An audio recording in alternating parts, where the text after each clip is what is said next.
फिर आपका अपने YouTube चैनल परिवर्तन एकेडमी में स्वागत है। और फिर मैं आज का लेक्चर नंबर 2 लेके हाजिर हुआ हूँ। जैसा कि मैंने आपको बताया था कि हम आपको एक दिन में 2 सब्जेक्ट कवर करेंगे। पहला टॉपिक था करंट अफेयर का और दूसरा टॉपिक जैसे मैंने कल बताया था आपको कि भारतीय राज व्यवस्था या भारतीय संविधान। तो आज हम उसी पे चर्चा करेंगे। काफ़ी लोगों की शिकायत होती है, काफ़ी जो गरीब लोग हैं, सर हमें संविधान नहीं आता है, और भयानक शिकायत होती है कि हमें संविधान नहीं आता है। सर कैसे अनुच्छेद याद करें, कैसे अनुसूची याद करें, बहुत समस्याएं होती हैं लोगों को, ठीक है ना। और पढ़ाने वाले अच्छे अच्छे टीचर भी हमको संविधान का मूल अधिकार, राजनीतिक सिद्धांत, पंचायती राज व्यवस्था पढ़ा के काम खत्म कर देते हैं। लेकिन वर्तमान के परिवेश में क्वेश्चन कैसे आ रहा है, इस चीज़ पे चर्चा बहुत जरूरी है और उसी के सापेक्ष हम अपने स्टडी को आगे रखेंगे, ठीक है। तो आज अगर हम बात करें संविधान की, तो आप किताबों पर देखेंगे तो लिखा होता है भारतीय राज व्यवस्था, कहीं कहीं लिखा होता है राजनीति, और कहीं कहीं लिखा होता है भारतीय संविधान, ठीक है। तो अगर हम बात करें तो भारतीय राज व्यवस्था, भारतीय राजनीति और भारतीय संविधान ये एक ही है। ऐसा नहीं कि ये अलग हो जाएगा, सर ये राज व्यवस्था का मतलब क्या होगा, राजनीति का मतलब क्या होगा, राजनीति में कुछ दूसरा चीज होगा, या भारतीय राज व्यवस्था में जो किताब में लिखा है उसमें कुछ दूसरा होगा और भारतीय संविधान में कुछ दूसरा होगा। नहीं, इन तीनों का जो परिप्रेक्ष्य है ना वो एक ही है, लेकिन जो इसका नामकरण किया गया है वो प्राचीन काल से लेकर किया गया है। जैसे आपने कभी ये सुना है कि मुगल दरबार का संविधान, या कभी आपने सुना है ऋग वैदिक कालीन संविधान, या कभी आपने सुना है मौर्य वंशकालीन संविधान? नहीं।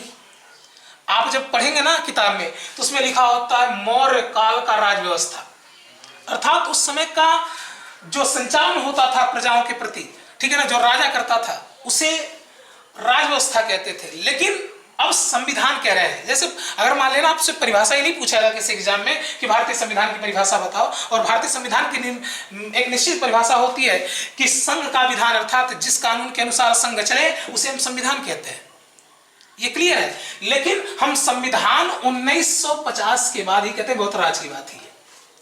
क्यों? क्योंकि उससे पहले आप देखेंगे भारत में कई छोटे छोटे राज्य थे, रियासत हुआ करती थी। तो जो रियासत का राजा होता था वो अपने अकॉर्डिंग राज्य में फरमान जारी कर देता था और राज्य का संचालन होता था, इसलिए वो राज्य व्यवस्था थी। और अगर डीपली जाना होगा तो बहुत लोग अगर पढ़ने वाले होंगे तो अगर भारतीय राज व्यवस्था को और राज्य और राजा को पढ़ना हो तो चाणक्य का जो अर्थशास्त्र उसको पढ़िए, ठीक है ना। इसके बाद जो मैकियावेली की द प्रिंस नामक पुस्तक है उसको पढ़िए। मैकियावेली ने अपने पुस्तक द प्रिंस में, प्लेटो ने अपनी पुस्तक द रिपब्लिक में इस शब्द को राज्य और राजा को इतना बढ़िया समझाया कि राज्य का राजा कैसा होना चाहिए और राज्य शब्द का निर्माण कैसा होता है। तो उस अकॉर्डिंग पहले वो धीरे धीरे जो छोटे छोटे राज्य थे तो उनकी व्यवस्थाएं होती थी, राजा लोग करते थे, इसीलिए उसकी कहा जाता था राज व्यवस्था। लेकिन आपको पता होगा कि हमारे देशों पर अंग्रेजों का आधिपत्य हुआ, और जब अंग्रेजों का आधिपत्य हुआ मेरे भाई, तो अंग्रेज जब छोड़ के टाटा बाय बाय कहने जाने लगे तो उन्होंने कहा भाई साहब ये बताओ कि हम तुमको छोड़ के जा रहे हैं, तुम कैसे अपने देश का संचालन करोगे, कुछ बताओ ना।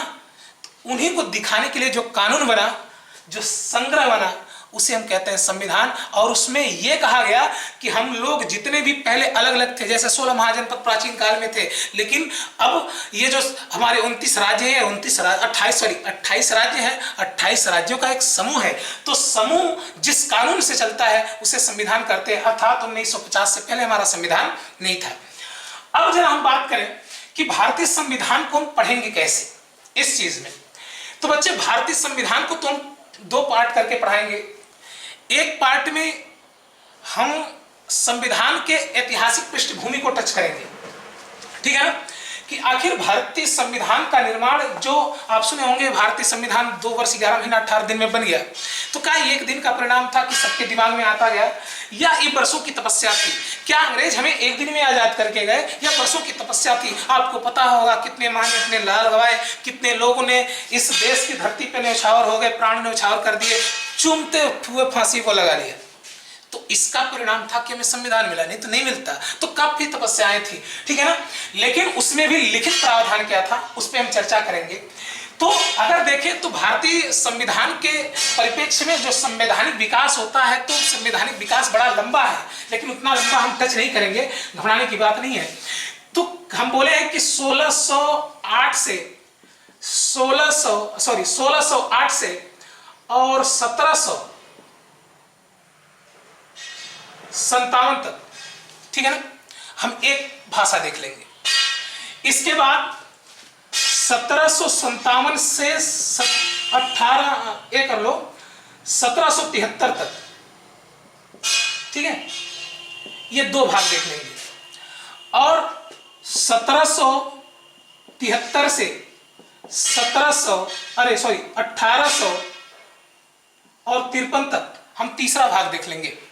और 1853 से 1947 तक, अर्थात आज स्वतंत्रता तक, हम चौथा भाग देख लेंगे। लेकिन राज की बात तो ये है मेरे भाई कि इसको पढ़ने की जरूरत नहीं है, हमें ये नहीं पता। ये तो जब पढ़ेंगे तो हम आधुनिक भारत पढ़ने लगेंगे। और एक बात और है कि जितना टॉपिक मैं क्लियर कर रहा हूं यहां से यहां तक, इतना याद रखना कि कम से कम 30% आपका आधुनिक इतिहास का जो टॉपिक है, ठीक है ना, मैं यहीं से कवर कर दूंगा, इतना विश्वास रखना।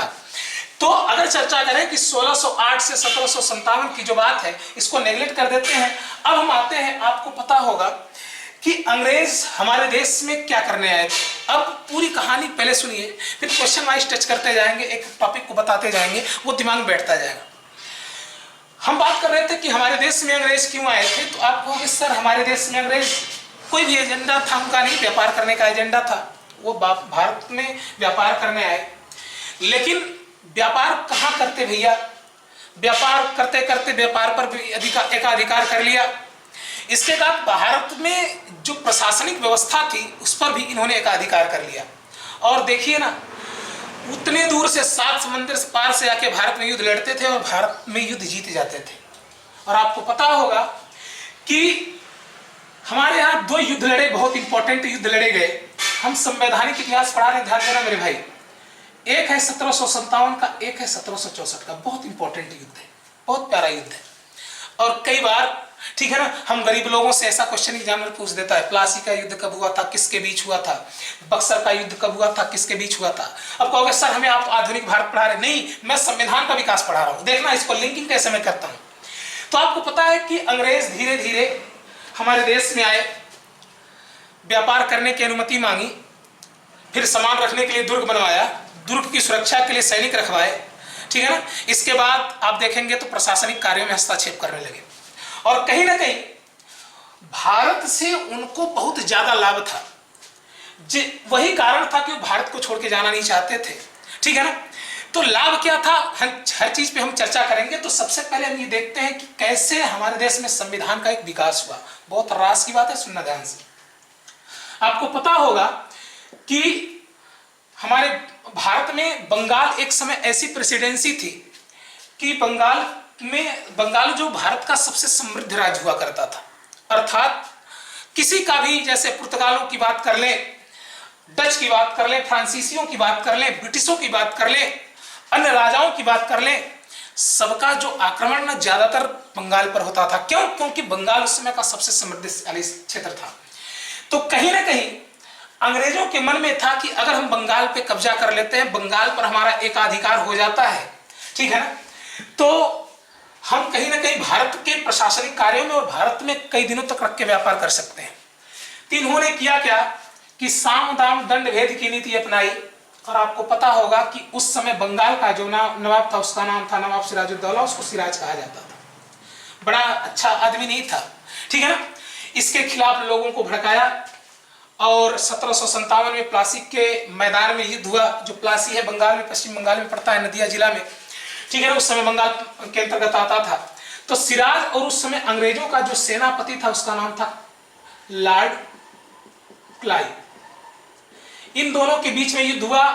और आप जानते हैं कि सिराज के पीछे धोखेबाजी हुई, उसका जो सैनिक था वो एक अस्त्र तक नहीं छुआ, और आपको पता होगा कि सिराजुद्दौला मारा गया, लॉर्ड क्लाइव जीत गया। तो जब लॉर्ड क्लाइव जीत गया तो बंगाल को लॉर्ड क्लाइव जीत गया, अर्थात बंगाल पर अंग्रेज फतह पा लिए।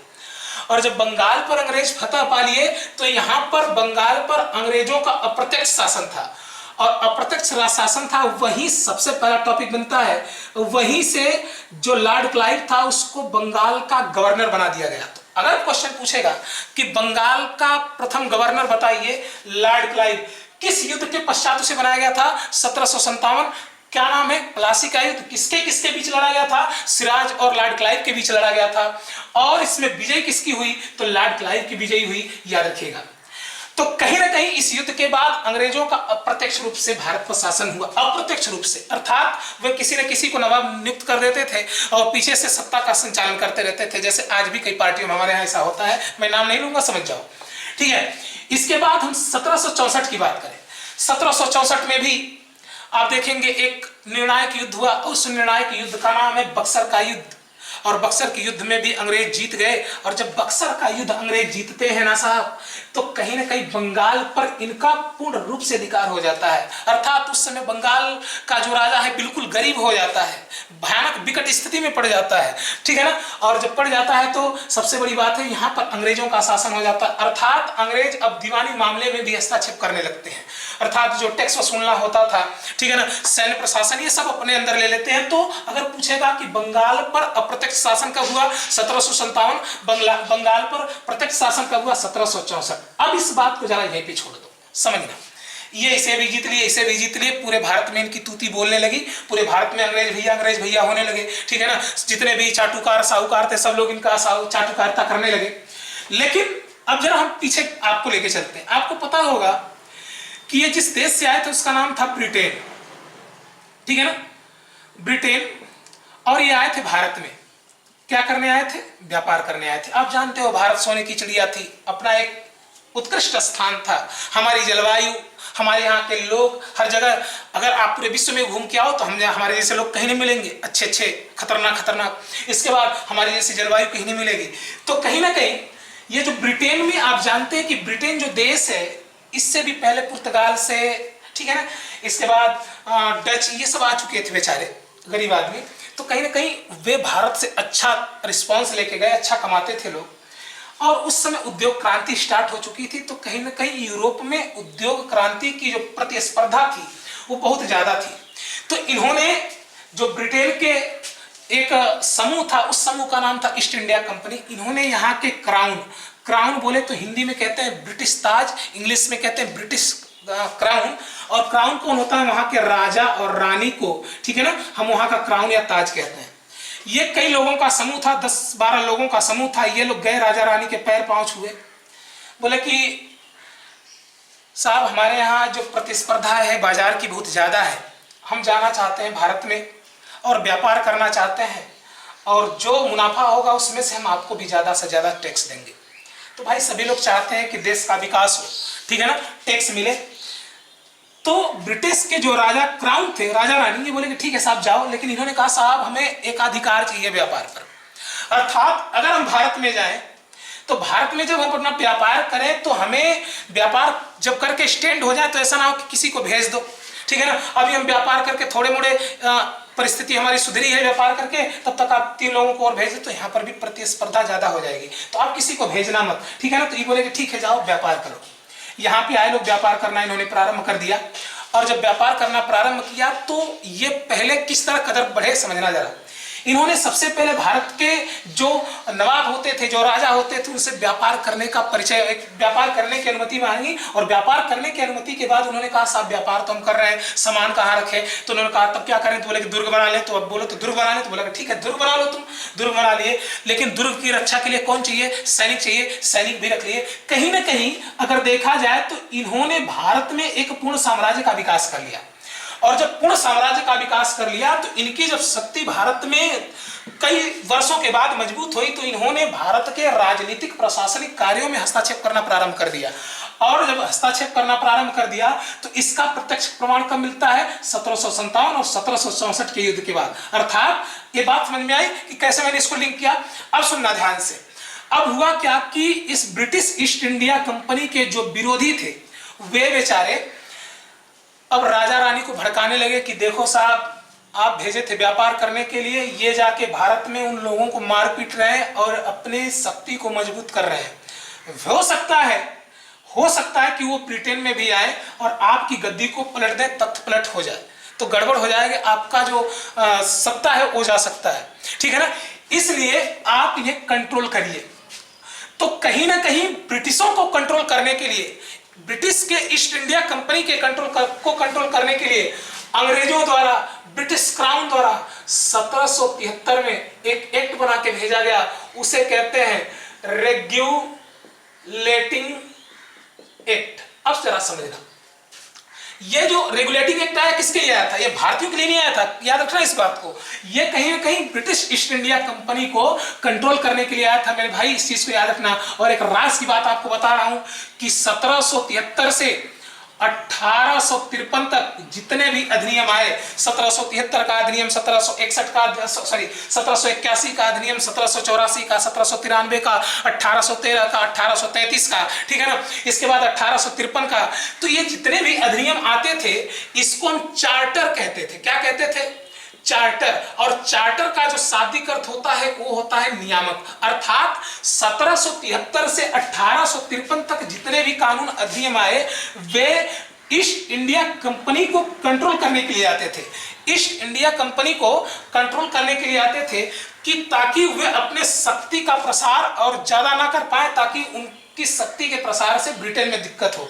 तो अब सुनना, लेकिन बाद में 1858 से 1947 तक जो अधिनियम आया वो भारत के लोगों के लिए आया। मेरी बात फिर से सुनना, बहुत राज की बात है, बहुत अंदर की बात है कि 1773 से 1853 के बीच का, ठीक है ना, जो एक्ट आता है, जो चार्टर आता है, वो अधिनियम कहना इसको ठीक नहीं है, चार्टर या एक्ट कहना, लेकिन किताब में दिया रहता तो लोग बोल देते हैं।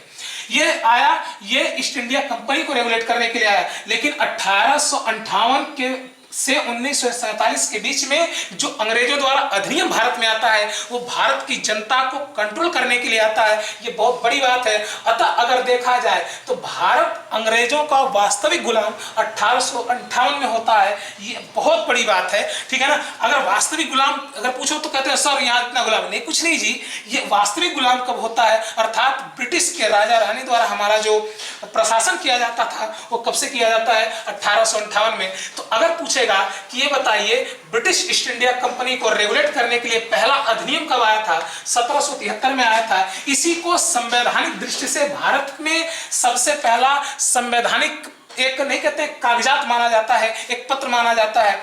कभी कभी ये भी पूछता है कि भारतीय संविधान का विकास किस रेगुलेटिंग एक्ट या किस एक्ट के तहत हुआ है, तो हम कह देंगे 1773 के अंतर्गत हुआ है। तो ऐसा क्वेश्चन यहां से पूछ लेता है।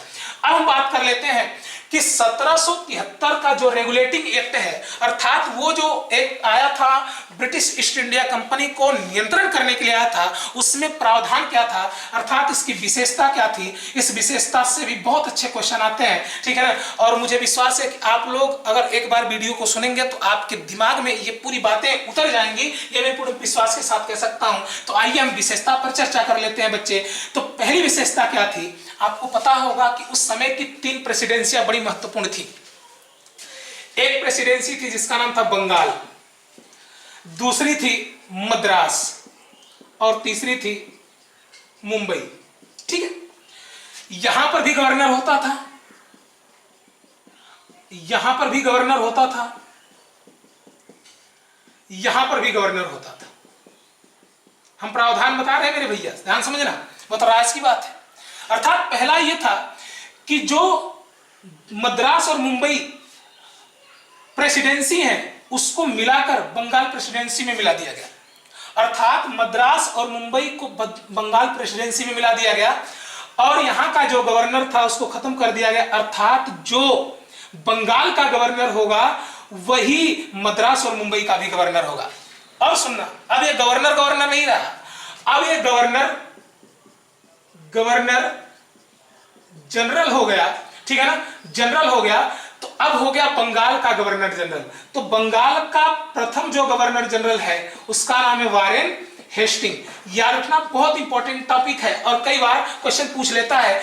अगर पूछेगा बंगाल का प्रथम गवर्नर, मैंने क्या बताया था, लॉर्ड क्लाइव, लेकिन अगर पूछेगा बंगाल का प्रथम गवर्नर जनरल तो बच्चे याद रखना कि बंगाल का प्रथम गवर्नर जनरल वारेन हेस्टिंग, ठीक है ना। तो पहला टॉपिक मैंने बोला कि अगर पूछेगा बंगाल का गवर्नर जनरल कौन है, वारेन हेस्टिंग है। और बंगाल के अधीन मुंबई और मद्रास को कब लाया गया, 1773 के एक्ट के अंतर्गत लाया गया। दूसरा क्या था, इसको समझते हैं। दूसरी विशेषता क्या थी, आपको पता है कि जो ईस्ट इंडिया कंपनी वाले थे भारतीयों पर ज्यादा अत्याचार करते थे, जबरदस्ती करूगाही का काम करते थे, ठीक है ना। तो इनको कंट्रोल करने के लिए हमारे यहाँ ज्यादा खुराफात ना मचाएं, तो कहीं ना कहीं अपना दबदबा दिखाने के लिए जो ब्रिटिश क्राउन था इनके ऊपर नियंत्रण के लिए दो मंडलों का एक गठन करता है। एक का नाम है निदेशक मंडल और एक का नाम है प्राविधिक मंडल, ठीक है। तो अगर पूछेगा कि कंपनी के लोगों को नियंत्रण करने के लिए, ठीक है ना, किन मंडलों का गठन किया गया था, तो निदेशक मंडल और प्राविधिक मंडल कब किया गया था, 1773 में। तीसरा और सबसे इंपॉर्टेंट टॉपिक है कि इसी के अंतर्गत, इसी अधिनियम के अंतर्गत 1774 में कलकत्ता में, याद रखना कलकत्ता वही फोर्ट विलियम जिसका नाम है, ठीक है ना, कलकत्ता में, ठीक है ना, 1774 में कलकत्ता में सुप्रीम कोर्ट की स्थापना की गई। और जो सुप्रीम कोर्ट की स्थापना की गई बच्चे, और इसके जो प्रथम, इसमें 3 लोग थे, याद रखना, इसमें 3 अन्य न्यायाधीश थे, एक मुख्य न्यायाधीश था। उस मुख्य न्यायाधीश का नाम एलिजा इम्फे। तो याद रखना कि एलिजा इम्फे कलकत्ता सुप्रीम कोर्ट का प्रथम मुख्य न्यायाधीश था। लेकिन अगर आप जानते हैं तो ये नाम का मुख्य न्यायाधीश, ये नाम का एक सर्वोच्च न्यायालय था, ठीक है ना, सुप्रीम कोर्ट था, ठीक है ना। इसके अगेंस्ट भी सुनवाई होती थी, वो होती थी लंदन के प्रिवी काउंसिल में। खैर वो बात की बात है, जब हम न्यायपालिका पढ़ाएंगे तो उसकी चर्चा करेंगे, ठीक है। तो 3 चीज पहले समझ लो। भारत का प्रथम बंगाल गवर्नर जनरल कौन था, ठीक है ना, तो बता देना वारेन हेस्टिंग। बंगाल का प्रथम गवर्नर कौन था, लॉर्ड क्लाइव, ठीक है ना। मद्रास और मुंबई को बंगाल के अधीन कब लाया गया, 1773 में। निदेशक मंडल और प्राधिक मंडल का गठन क्यों किया गया था, इनके ऊपर नियंत्रण के लिए, ईस्ट इंडिया कंपनी के नियंत्रण के लिए। अगर पूछेगा कब किया गया था, 1773 में किया गया था। लेकिन नहीं पूछेगा कि सुप्रीम कोर्ट की स्थापना कब की गई थी, 1774 में। इसमें कितने लोग थे, 4 लोग थे, 3 अन्य न्यायाधीश थे, एक मुख्य न्यायाधीश था।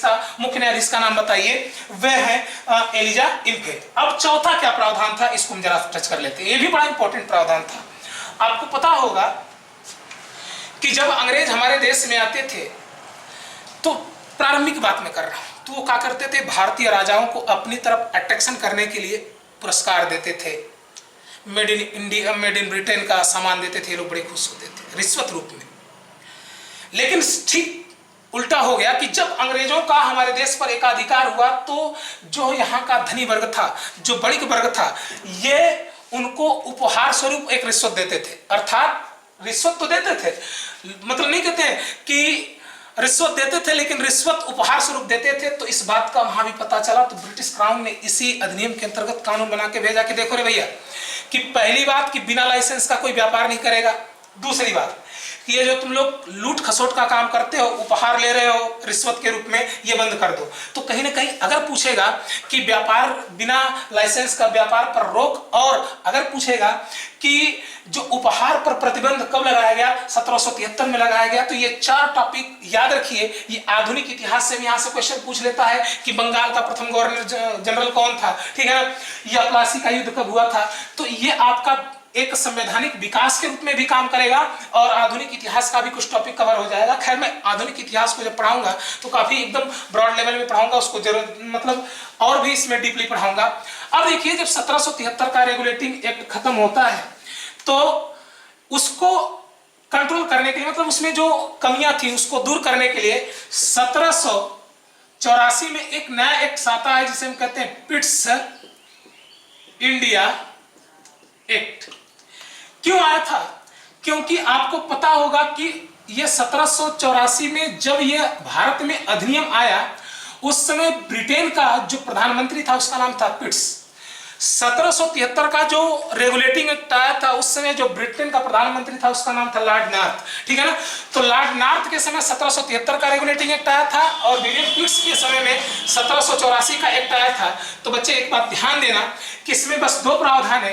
ये जो एक्ट आया था 1773 के रेगुलेटिंग एक्ट में जो कमियां थी उसको दूर करने के लिए आया था, ठीक है ना। उसमें जो कमियां रह चुकी थी उसे दूर करने के लिए आया था।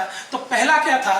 पहला यह था कि नागरिक, ध्यान समझना इसको, कामा सैन्य और राजस्व प्रशासन की देखरेख के लिए एक मंडल बनाया गया, उसका नाम था नियंत्रक मंडल। इस मंडल में 6 सदस्य थे। कई बार तो ये भी क्वेश्चन पूछ लेता है कि नियंत्रक मंडल में कितने सदस्य थे, तो 6 थे। नियंत्रक मंडल का गठन कब किया गया था? तो नियंत्रक मंडल का गठन पिट्स इंडिया एक्ट 1784 के अंतर्गत किया गया था। दूसरा जो इंपॉर्टेंट टॉपिक है, देखिए बहुत एक मैं ओवरव्यू तैयार कर रहा हूं कि हमारे यहाँ संविधान का निर्माण कैसे हुआ, ये आपको पता होना चाहिए, बाकी कुछ नहीं है, ठीक है ना। एक बेस बन जाएगा ना, तो संविधान आपको मैं मुझबानी याद करवाने का इतना क्षमता रखता हूं, ठीक है ना। और संविधान इस बार जो पढ़ाया जाएगा बिल्कुल हटके पढ़ाया जाएगा, लेकिन पहले आप उसकी बेसिक जानकारी रखिए। अब सुनिएगा दूसरा क्या था। पहले क्या होता था कि भारत में जो ब्रिटिश ईस्ट इंडिया कंपनी थी वे दोनों कार्यों को देखते थे लोग, एक ही लोग दोनों कार्यों को देखते थे। उसमें 2 कार्य क्या थे? एक था व्यापारिक कार्य और एक था प्रशासनिक कार्य, अर्थात प्रशासन भी करते थे और व्यापार भी करते थे। इसके अंतर्गत यह कह दिया गया कि व्यापारिक कार्य और प्रशासनिक कार्य अलग होगा, अर्थात व्यापारिक कार्यों को करने वाले या व्यापारिक कार्यों को देखने वाले या प्रशासनिक कार्यों को देखने वाले अलग अलग होंगे, ठीक है ना। तो अगर पूछेगा कि पिट्स इंडिया एक्ट कब आया 1784 में, इसमें क्या प्रावधान था? नियंत्रक मंडल की स्थापना की गई, ठीक है ना, या गठन किया गया था। कितने सदस्य थे? 6। इसके बाद व्यापारिक कार्यों को प्रशासनिक कार्यों से अलग किया गया था। कब किया गया था? 1784 में। क्यों किया गया था? क्योंकि इससे ज्यादा जो भारत में ईस्ट इंडिया कंपनी थी वो भ्रष्टाचार करती थी, इसी को कंट्रोल करने के लिए ये आप देखेंगे तो दूसरा प्रावधान भी किया गया। अब सुनना बच्चे, अगला हम पढ़ेंगे 1793, 1813, 1833, इसके बाद 1853, 1853 के बाद हम पढ़ेंगे, आप देखेंगे तो क्या कहते हैं 1857 की क्रांति और 1857 की क्रांति। खैर मैं पढ़ाता हूं तो उसको 3 दिन 4 दिन में पढ़ाता हूं, ठीक है, इतना करके पढ़ाता हूं, लेकिन खैर नॉर्मल है। संविधान पढ़ने तो बहुत हल्का जानकारी देंगे, इसके बाद संविधान के तरफ आगे चलेंगे। तो आज के लिए इतना ही। जय हिंद, जय भारत, ठीक है ना। जुड़े रहिए, अच्छे रहिए। जय हिंद, जय भारत।